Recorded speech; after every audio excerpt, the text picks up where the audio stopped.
नमस्कार शिक्षक बंधू भगिनींनो. तर आज आपण डोळा या ज्ञानेंद्रियाविषयी माहिती मिळवूया.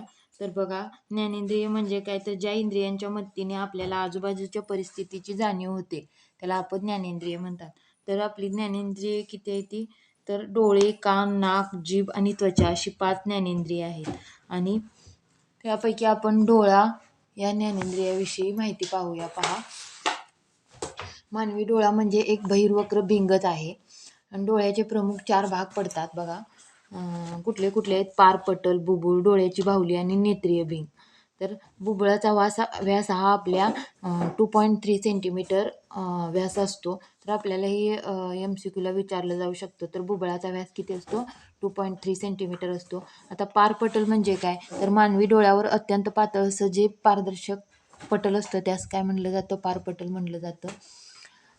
डोळ्याचा सर्वात बाहेरील भाग आहे. आणि नंतर बघा, बुबुळाचा व्यास 2.3 सेंटीमीटर असतो आणि ते गोल आकाराचा असतो.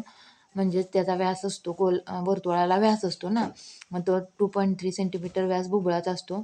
आणि पारपटलाच्या मागे गडद आणि मांसल पडदा असतो, त्याला काय म्हणलं जातं? बुबुळ म्हणतात. डोळ्याची बाहुली म्हणजे काय, डोळ्यात प्रवेश करणाऱ्या प्रकाशाचे नियंत्रण करणे व त्याचे प्रमाण नियंत्रित ठेवणे याला आपण काय म्हणतो? डोळ्याची बाहुली. नेत्रीय भिंग किंवा स्फटिकमय भिंग कशाला म्हणतात बा, हा डोळ्याचा चौथा भाग आहे. आणि नेत्रीय भिंग नाभी अंतराची अदलाबदल करतो, म्हणजेच काय, अंतर कमी जास्त करतो. आता डोळ्याची समायोजन शक्ती ही 2.5 सेंटीमीटर असते.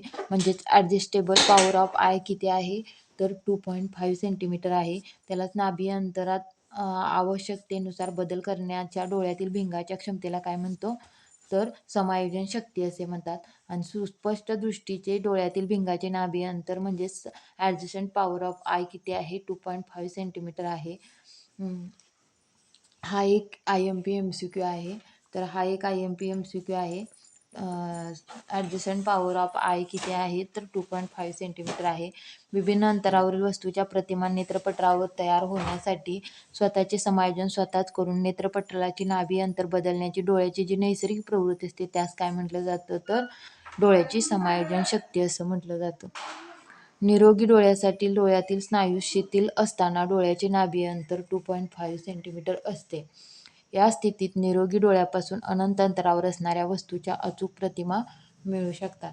सुस्पष्ट दृष्टीचे लघुत्तम अंतर किती आहे, तर ते आहे 0.25 सेंटीमीटर आहे. मीटर आहे, म्हणजेच 25 सेंटीमीटर आहे. म्हणजे 25 सेंटीमीटरचं मीटरमध्ये किती येतं? 100 सेंटीमीटर, म्हणजेच 0.25 मीटर आहे. निरोगी डोळ्यापासून ज्या कमीत कमी अंतरावर वस्तू असताना सुस्पष्टपणे व डोळ्यावर ताण न देता दिसू शकते त्या कमीत कमी अंतरास काय म्हटलं जातं? सुस्पष्ट दृष्टीचे लघुत्तम अंतर असे म्हणतात. निरोगी मानवी डोळ्यासाठी सुस्पष्ट दृष्टीचे लघुत्तम किंवा कमीत कमी अंतर किती आहे?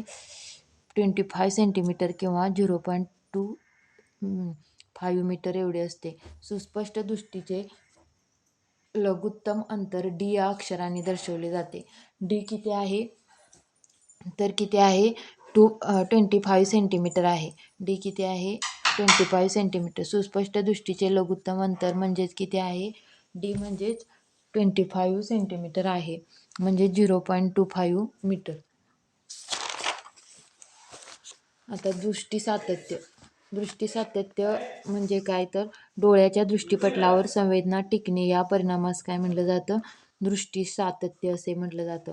किंवा वस्तू डोळ्यासमोरून दूर केल्यानंतरही ती वस्तू मूळ जागी 1/16 सेकंदापर्यंत दिसते, म्हणजे दिसत राहते. या नैसर्गिक प्रवृत्तीस काय म्हटलं जातं? दृष्टी सातत्य म्हणतात. आता उदाहरणे याची काय आहे दृष्टी सातत्याची? जळती उदबत्ती, चल चित्रपट किंवा सिनेमा, दूरदर्शन.